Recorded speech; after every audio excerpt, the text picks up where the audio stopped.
1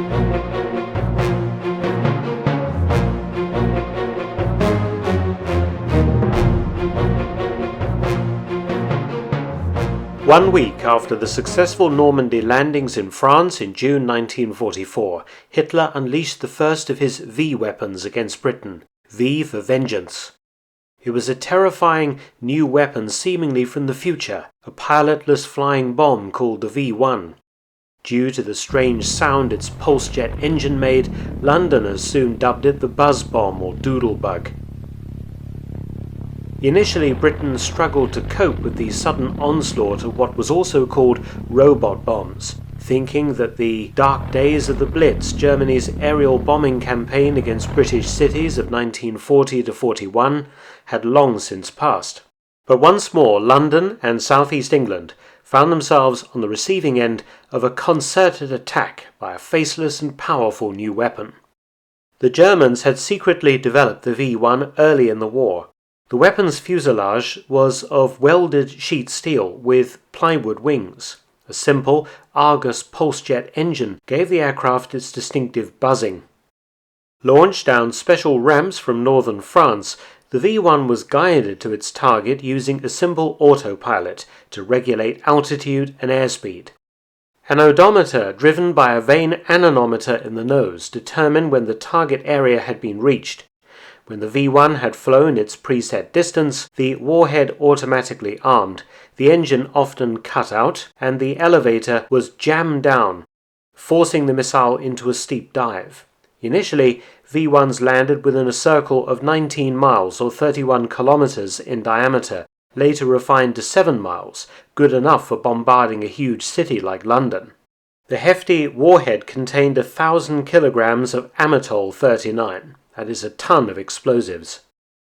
The campaign against London was reasonably successful. Between 10 and 18 V-1s were launched each day, with 25% reaching the target, the rest falling to barrage balloon cables, anti-aircraft fire and fighter attacks, aircraft managing to destroy about 1,000 V-1s during the campaign.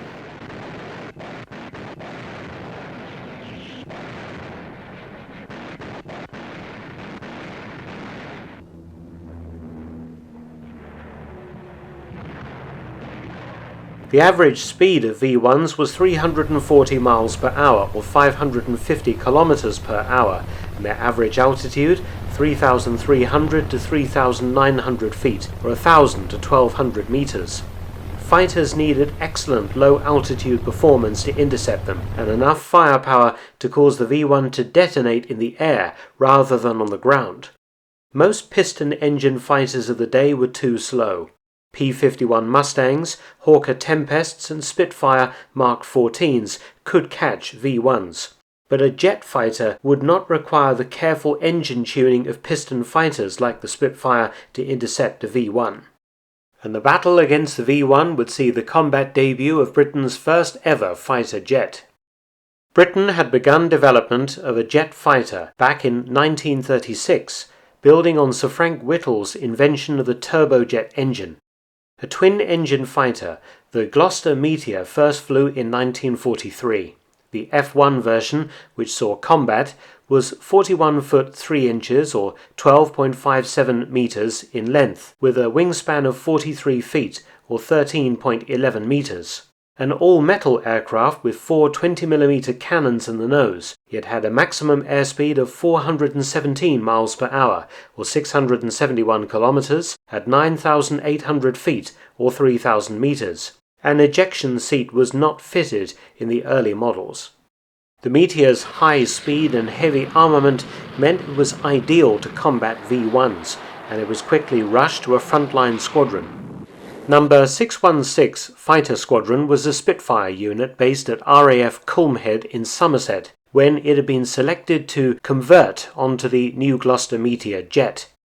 The squadron moved to RAF Manston in Kent in July 1944.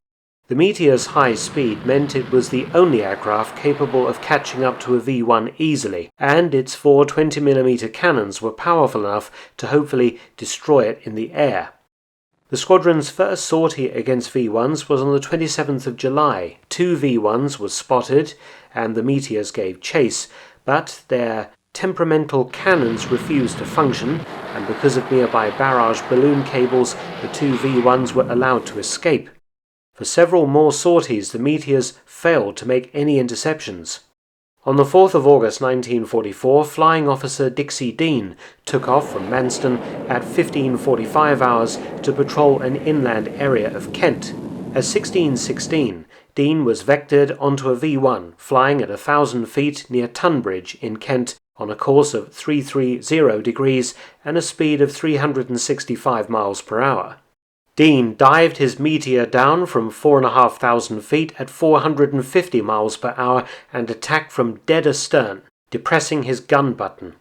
Nothing happened. The four 20mm cannons had malfunctioned yet again. The V-1 continued on its way to London, but Dean was determined to stop it, come what may. Thinking fast, he pulled his Meteor alongside the V-1, dropping his airspeed to the bombs, and gingerly edged his wingtip closer and closer to the V-1's stubby plywood wing. Once his starboard wingtip was about 15 inches below the V-1's, Dean judged that his moment had come. He pulled back sharply on the control column, his wingtip striking the underside of the V-1's wing, inverting the bomb and forcing it into an uncontrollable dive into the ground 4 miles south of Tunbridge. It was the first successful jet versus jet action in history. Meteors would manage to destroy a further 13 V-1s as the type ironed out its many problems. The V-1 attacks largely ceased once the Allies overran the launching positions in northern France in September 1944, though the Germans still air-launched some from Heinkel 111 bombers over the North Sea. About 10,000 V-1s were launched against Britain. Each delivered a payload similar to the V-2 missile, but at only 4% of the V-2's production cost. 2,419 V-1s hit London. In total, they killed 6,184 people and injured 17,981, as well as destroying or damaging 1,127,000 buildings. The age of the cruise missile had begun. Thanks for watching. Please subscribe and share. It also helps support my channel at PayPal and Patreon. Details in the description box below.